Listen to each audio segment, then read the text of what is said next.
Ladies and gentlemen, welcome back to another interview on the Southern Cross Combat YouTube channel. I'm your host, Joel Rasmussen, and today, this one is a long time coming.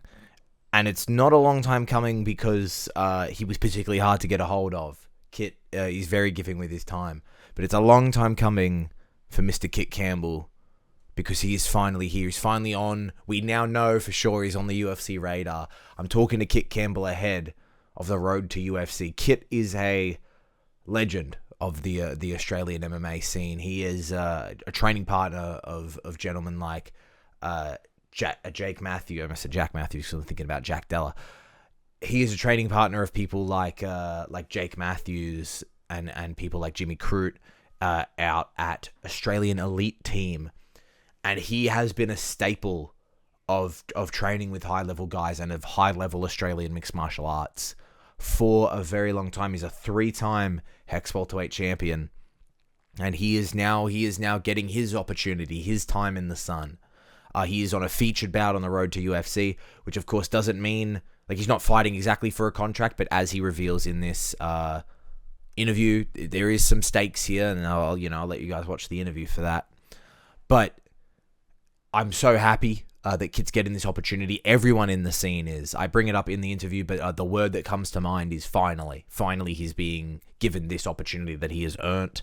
It's a great interview. I love talking to Kitt. He's very giving with his time. It's always nice to go to AET and get a chance to see Kitt. If you guys like it, please do like, comment, subscribe, all that stuff. And here is my interview with Kitt Campbell. G'day, it's Joel Rasmussen from Southern Cross Combat, and I'm here at Australian Elite Team talking to Mr. Kitt Campbell ahead of the road to UFC. Kitt, how does it feel to hear that? Yeah, it's pretty surreal, but we sort of always knew it was coming, but it's great that it's finally here and in 2025. It's an interesting thing, right? Because by definition, you're on the road to UFC, but as you said there, it's something it's always been worked towards. So your whole career, you've been on the road to UFC when you really think about it. But you said you kind of knew it was coming. How did we get here? How did this come? Yeah, pretty randomly. Just a message via Instagram. Someone reached out to me, and I jumped at it. So, yeah, it wasn't like we've been pushing for it for a long time, and I suppose having the sort of career that I've had and the fights that I've had, it puts you on the radar. Top of the ranking in the welterweight division in Australia. So, road to UFC's, that sort of Pacific region. So, yeah, we finally got our opportunity. We're on the roster, foot's in the door, and time to get the job done, May 23rd. So when you get an Instagram, first off, thank God you have your DMs open.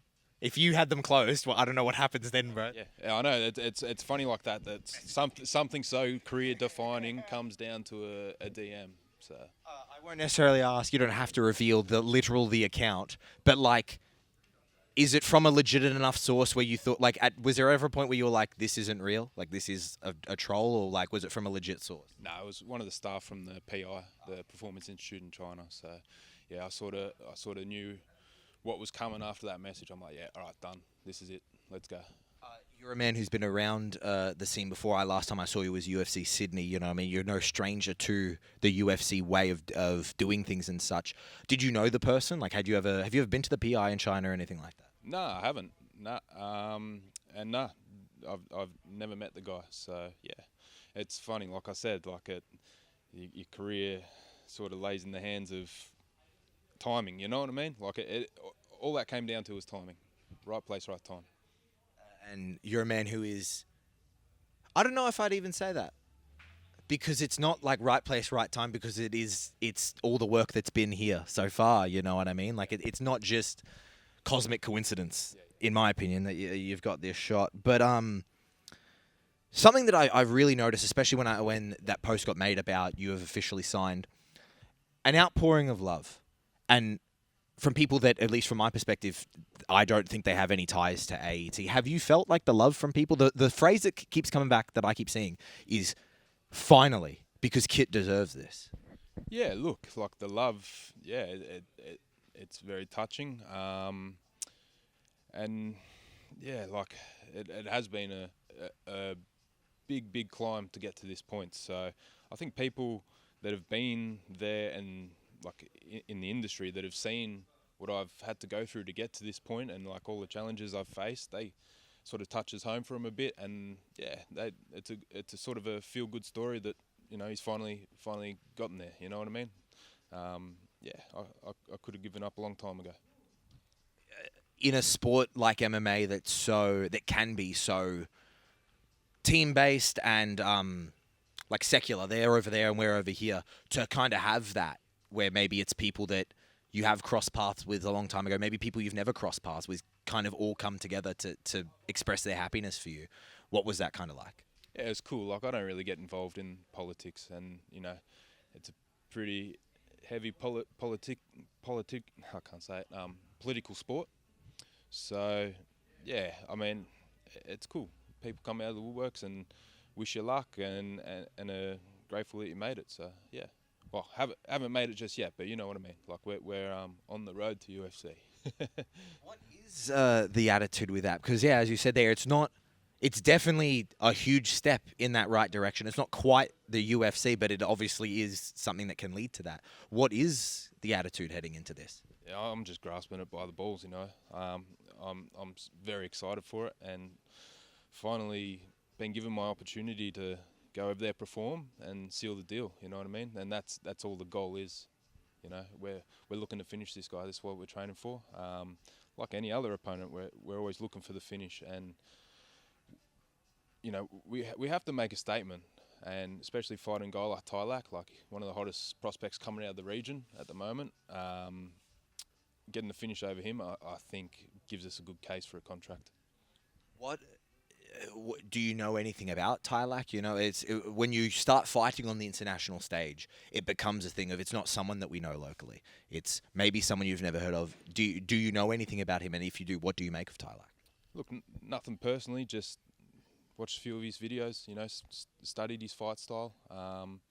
Yeah, we've taken notes, and our whole training camp has been based around Tylak's style. So I think he's a very suitable opponent for me. He matches my style well. I like fighting southpaws. I like fighting rangy guys, getting in on the inside and popping that right hand down the centre. He hasn't really displayed much of his grappling. Here and there he does. He's got good defence to the double legs and the single legs, but yeah, I see a lot of holes in his game that a lot of his former opponents haven't been able to see, and I know that I'll be able to exploit them.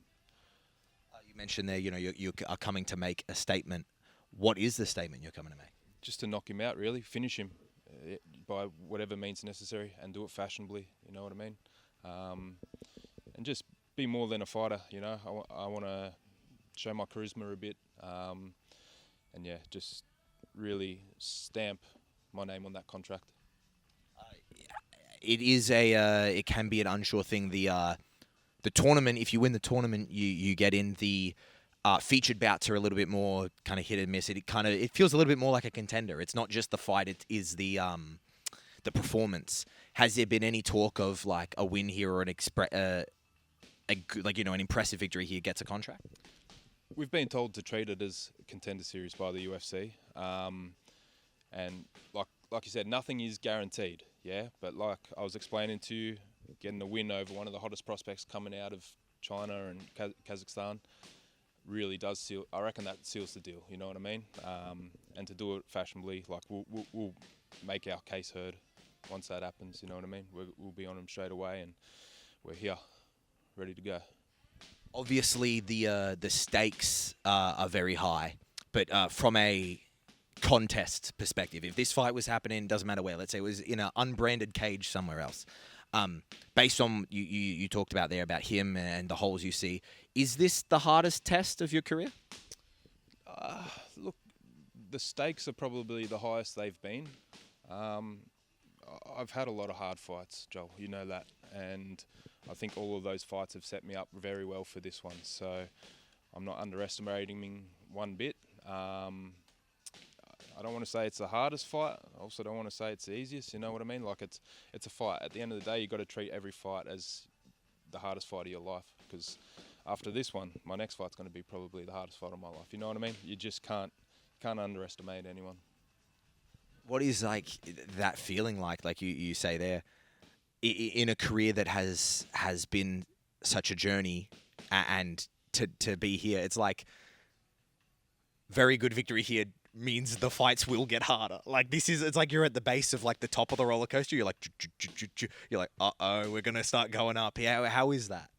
Yeah, I said it in like an earlier interview that, once you do get signed, you're at the bottom of a very, very dangerous pool, and your fights are going to be 10 times harder than they've ever been.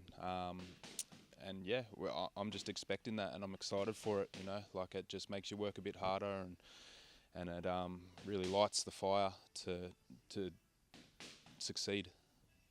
You mentioned earlier when we were talking about the career and the outpouring, you said there are many times when you could have quit and maybe a lesser man would have. You at the top of the interview, you said, this is what you've been working for a while, you've been expecting it, but now that we are in this position, was this like, has it gone expected? Was there ever a moment where you didn't think you were going to get here? Look, yeah, there'd been a few moments, and honestly, like at the start of this year, even after a win against Rideout, I said to my coaches, I was like, if it doesn't happen this year, I don't know how much more I can give it. You know what I mean? Like this sport has taken my soul in the past. Like right now, I'm invigorated and motivated and ready to go. But it's just very strenuous. Not so much on myself, but more the family. You know what I mean? Because they put aside their lives so I can achieve my dreams. And I'm very grateful. And yeah, it's one of those things where if it doesn't start to pay off, there's only so much you can really give it. Because yeah, it's hard to make a living on the regional scene, you know what I mean? And if you're not signed to a major organisation, you're not really guaranteed any set amount of fights, and you're not really guaranteed good purses, you know what I mean? So I was sort of weighing it up, and then when I told my coaches like Greco and stuff, you could see the ball drop, and he was like, all right, fuck, we got to make something happen this year then. And I was like, yeah. And yeah, I believe in divine timing, and right now it's my time. So it all happened perfectly the way it's meant to, you know what I mean? That phrase is exactly what I wanted to bring up to, because it's something that really struck me in our pre-fight interview before the Rideout fight. In the cage after the Rideout fight and backstage after the Rideout fight, you kept saying that phrase. It is my time. It is my time. What is it about this time that makes it your time? Why are you feeling that? I think just maturity, you know what I mean? And sort of going through what I've been through, having to rebuild so many times and find myself during that time. I really do believe that it's only going to get better from here, you know what I mean? And it is my time, and I've done the work necessary to get me to this point, and the proof's in the pudding now, like we're finally getting our opportunity, and yeah, I'm just going to prove that it is my time. Something else you mentioned that I wanted to bring up, the family. You're a family man. I mentioned in our post-fight interview before you made the walk, you had your wife in the room, you gave her a kiss before you walked out. I asked you, what are your favourite things to do outside of the cage? And you said, go fishing with your stepson. What was their reaction when you found out? When you told them, how did they react? Yeah, they're over the moon. They're probably more excited than I was, because like to me, it's like it was sort of surreal, but at the same time, it's like, all right, well, we got a job to do. It's time to get to work. Can't be celebrating yet. And even after the fight, like I don't really celebrate my wins that much. I just, when you believe you're going to win so much and it happens, it's just like, well, that was expected. You know what I mean? I created that. So yeah, we're just going in with the same mentality in this one. But yeah, the family's stoked. Were they the first people you told? Yeah. They, my wife was there when I sort of got the message, and I was like, what do you make of this? And then she goes, oh, it's for real, It's like, all right, cool. Let's say yes, confirm it. Like, it didn't even, they dropped the name, and I was like, yep. Like, I don't care who it's going to be. I'm just like, yeah, let's do it. You're not going to say no to that opportunity, you know what I mean? Like, that opportunity may only come once in a lifetime. So for me to say no to that, I'd be kicking myself, man. I'd be kicking myself.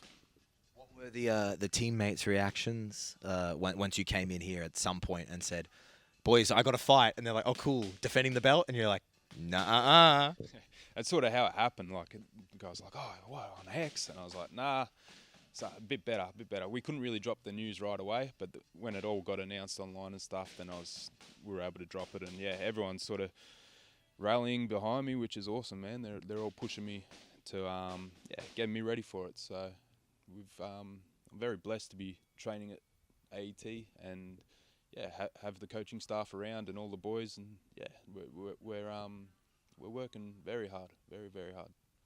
Does it feel any different, this preparation? As you said, you get the call and it's like, okay, we've now got a job to do.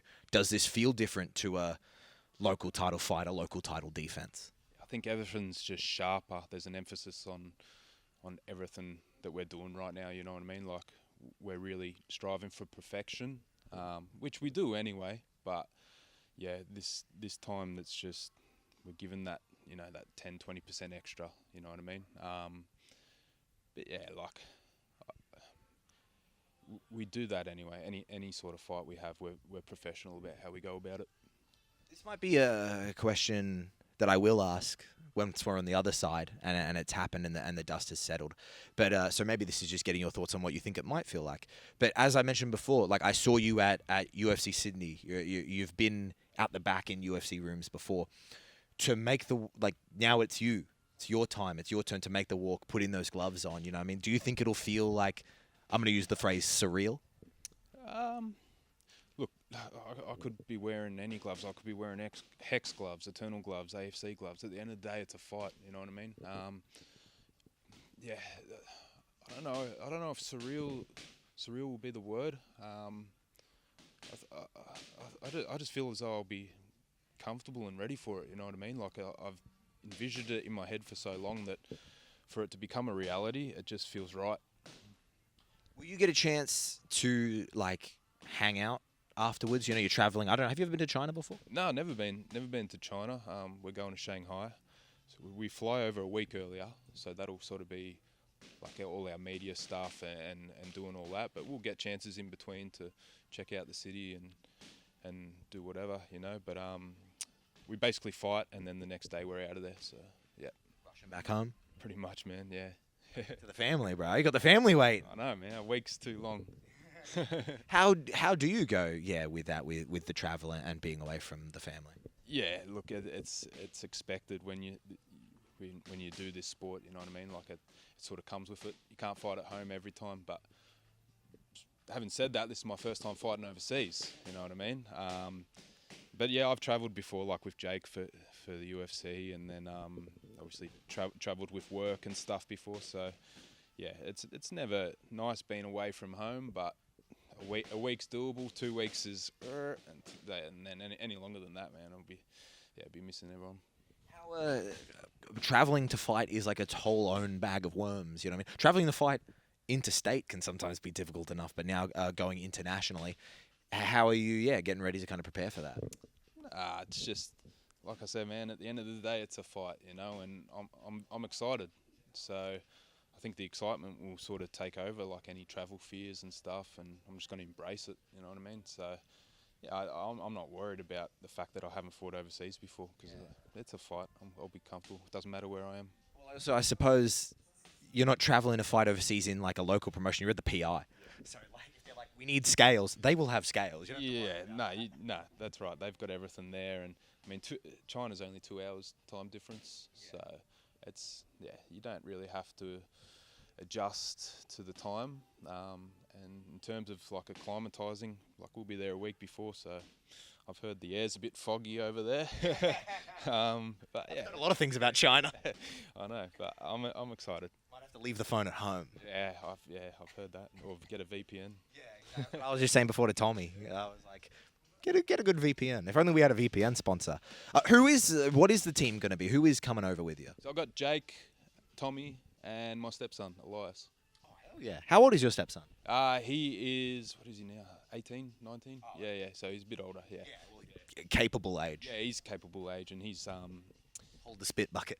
He's sort of helping with like the management side of things now too. So, which is cool, keeping it in family. Yeah, is he like a business-minded kid? He's very, very switched on for his age, and he's training here at AET at the moment. So he's got a very, very good brain for the fight game too. He's got young eyes, and you know, he actually said with the Rideout fight, he goes, "You're going to catch him with that right hand." And I was like, "All right," and then it happened. You know what I mean? He sort of predicted the Vale fight as well. He just said that you're going to be all over him, and he didn't really predict the finish. He just knew that, you know, my game plan was going to work against him, and yeah, he sees a finish for this one too. So it's a blessing. He's an old soul, Elias. I reckon he's mystic. Like a very switched on kid. If he can predict the finishes, I too predict the finish. So Whatever he says, I'll be like, I agree with that guy. I'm glad he's coming over. Is he going to be like actually in the corner? How many corner men do you get? I think we only get two, but two and a translator, so he can be my translator. Oh. What can't the guy do? He's multiple languages, managing you. He's gonna have to translate, but anyway, he can be Punch. Yeah. He's negotiating your contracts next, dude. Yeah, that's it, man. Do you like Chinese food? I actually do, yeah. I love it, but obviously we're going to be cutting weight for fight week, so probably just be having the broths and noodle soups and whatnot just to keep the weight down, and then afterwards, yeah, we'll pig out. I've heard over there they just call it food. Well, I'm going to be looking at everyone else eating it and wishing I could be pigging out, but we'll save that for after the fight. I was going to say there'll be time for that later. Fried rice and yeah, I love Chinese food, Asian food, any food. Now, talking about last thing for me, I really do appreciate the time, Kitt. Talking about home now, obviously you are focusing on the fight that is above you and the step above, but you do hold the title. If in your absence they do like an interim title or something, I have no clue if that's a plan or not, but just asking, who would you like to see maybe fight for if they were to hypothetically do an interim title? Who do you think should fight for it? That's a tough one. I don't know what Bates's plans are, and I'm sad to see Rideout, hanging his gloves up. I really think that he could come back and have a good crack. Yeah, far out. Who's next in line? Give me some names. Who's in line? Like, I don't know who's in line these days. I had a conversation with a man named Sam Miles, and he talks about he feels that as well. He thinks there's not necessarily like with you going to road to UFC that creates an opportunity because a title will be vacated. It gives that opportunity. He's fighting Nate Law next, and I think both of those guys are really good. I think a win there could do something. Yeah, I do for sure. It just really depends whether they're promotional biased. You know what I mean? Like if they're going to fight for the welterweight title on beatdown or whatever. Like who knows? I think that once I vacate that title, may the best man win. I'd like whoever is next in line. Good on him. Good on him. Talking about Caleb, you mentioned there obviously Caleb Rideout retiring. Not exact like he didn't retire in the cage after your fight, but you were the last man to share the cage with him. What is kind of that feeling like when you saw the news? What was your initial reaction? I said it in another interview that who knows for him, the grass could have been greener on the other side. He's a family man as well, and like I said, this sport can take your soul. And I know how he would have been feeling after our fight. You know what I mean? Like, just it's 2 in a row for him. I've been there, and it's hard to see any positivity out of MMA. You know what I mean? So he probably thought, what's left to do? He's had an amazing career. He won the Eternal title. He's got some bloody good knockouts on his record. But yeah, I don't know. Maybe he needs a bit of time away and he might reconsider his decision and come back. Who knows? But I wish him all the best. Where does your belt live? Just in the garage at home. Like I haven't even really seen it since whenever it was. What was the date? November 23rd. Like I've just put it in there with the rest of them, man. Next to the other two is where. Yeah. There's 4 of them in there now, so I just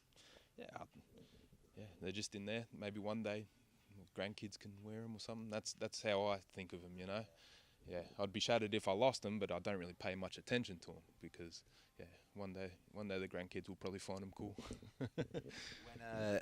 How far out are we from leaving? We're not too far out from the fight itself, but when do you head over? You said you're going to be there a week in advance? Yeah, so we leave on the 17th. So what's that, like 2 weeks from now? A bit more, 2.5 weeks from now. We're about 3.5 weeks to the fight. So yeah, it's the sword has been forged. We're just sharpening it now. You know what I mean? What does between now and fight day look like for you? Still going hard. So I'm just gearing up for my 3rd session today after this, and then just sort of sticking to our 2-a-day sessions. we'll start the taper probably a week and a half out from the fight, and obviously fight week is pretty light. Like we'll just be doing that one session a day, just with the boys, just getting the blowout and getting everything ready, staying sharp. Campbell, I thank you so much for the time. Safe travels. Best luck in the fight. Look forward to seeing you go out there and do what you do best, my friend. Always